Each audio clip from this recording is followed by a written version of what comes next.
Thank you, Deputy Speaker. I've been happy to see the steadfast commitment of the government to our future prosperity in the transition to a green economy. The budget delivered by the Treasurer just a fortnight ago was a budget aimed squarely at meeting the cost of living challenges that face Australian families today, while at the same time preparing our country for significant challenges of the future. The government's Future Made in Australia policy framework, which brings together the government's commitment to engage fully in the opportunities that the green energy transition presents, is a vision for the economic future of our country. It draws a clear line between the ambitious and realistic plans of this government and the lack of understanding and/or the commitment demonstrated by the other parties in this parliament. The Albanese Labor government's future gas strategy is a critical piece of our government's plan to decarbonise not just our economy, but to seize the opportunities presented to us and become a global green energy superpower. It's a lofty vision for our country to transform our industry and economy to one that produces the green energy to power Australia, Asia and beyond, to provide generations of Australians secure and meaningful careers, to be a global leader in the race to net zero, and it is a race.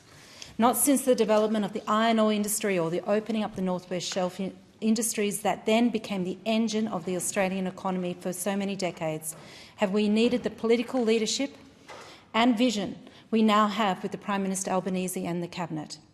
This is what a future made in Australia looks like. And it is important that the future gas strategy announced by Minister King this month is understood in this context.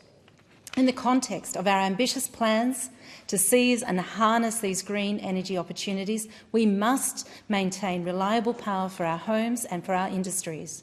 We are building a future made in Australia, where we travel to our net zero emissions future at what is a ferocious pace.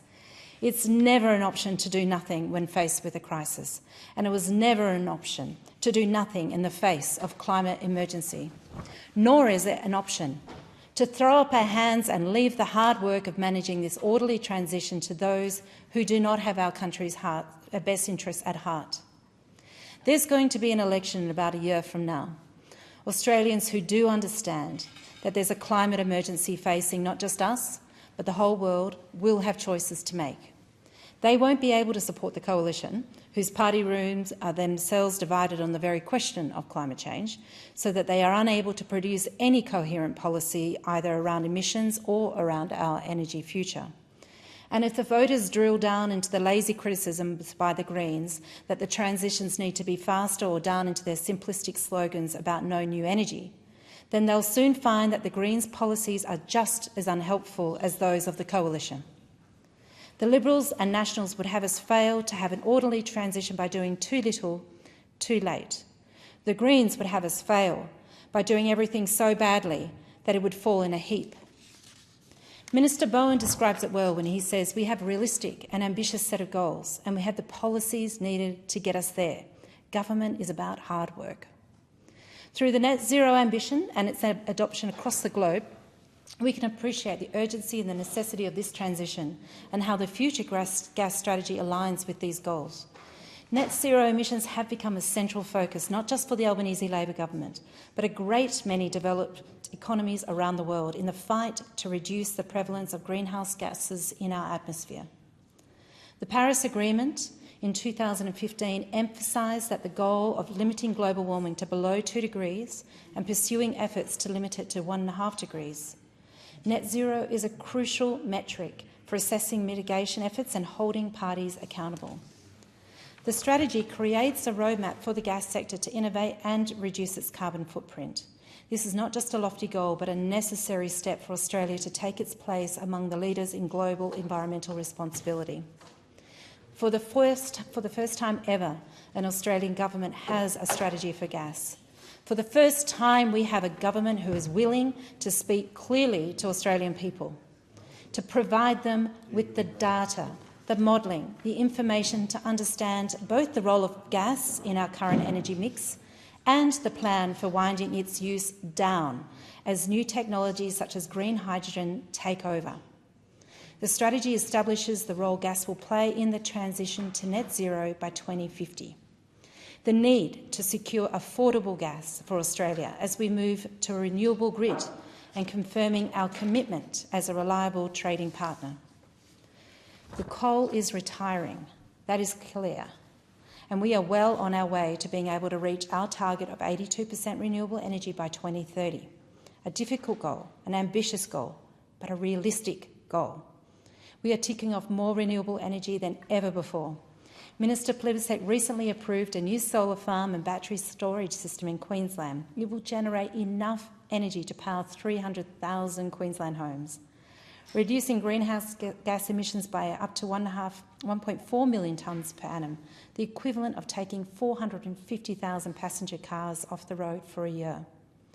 Since we came to office, there's been a 25% increase in renewables in the national energy market, and this has driven both its total emissions and emissions intensity to all-time record lows. We have signed off on 47 renewable energy projects, enough to power 3 million homes, with another around 140 projects still to be progressed down the pipeline. In the latest budget, the Treasurer laid down clear markers, indicating to industry that our government is keen to accelerate the commercial viability of green hydrogen and the downstream processing of critical minerals required for battery manufacturing, but that technology is not here yet. So as we work to ensure the green energy and tech of tomorrow happens as quickly as possible, we do need the gas to continue to keep the lights on and produce that energy required for manufacturing and industry. The reality is gas plays a crucial role in Australia's energy mix, providing a reliable, affordable and a flexible source of power generation. And unlike coal, gas plants can be effectively and efficiently turned off and on when demand exceeds the current capacity of renewables in the grid. The gas sector also employs around 20,000 people across the country, including in remote and regional communities. I know there are thousands of people in my electorate who are employed directly and indirectly in the gas industry, and the incessant demonisation of the sector places an unfair and undue stress on these workers, their families and their kids. We know that a net zero future means far less gas circulating through our system, and I have stated consistently that it is a future we are working towards. However, deriding the industry and calling for it to end today does no one any good, and that is why we have a plan, and that is why we have a strategy to provide both certainty to working Australians in the short term and provide them and their children with the vision of the jobs worth training for and aspiring towards in a green energy future. And that's why we're introducing a net zero economy authority to ensure that communities in the regions don't get left behind in the transition, but instead reap the rewards of the inevitable changes to come in an orderly and planned way. A future made in Australia is not just a slogan. It is a transformational policy that promises a brighter tomorrow for each of us. It's the type of visionary policy you will only see from a Labor government. It is the type of future-building policy that actually inspired me to run and stand for office, because it matters. It matters very much, so much to many in my electorate of Hasluck, because Hasluck is representative of many parts of Australia. It's part peri-urban, part old established riverside suburbs and part mortgage belt. It's an electorate with a good mix of industries and trades.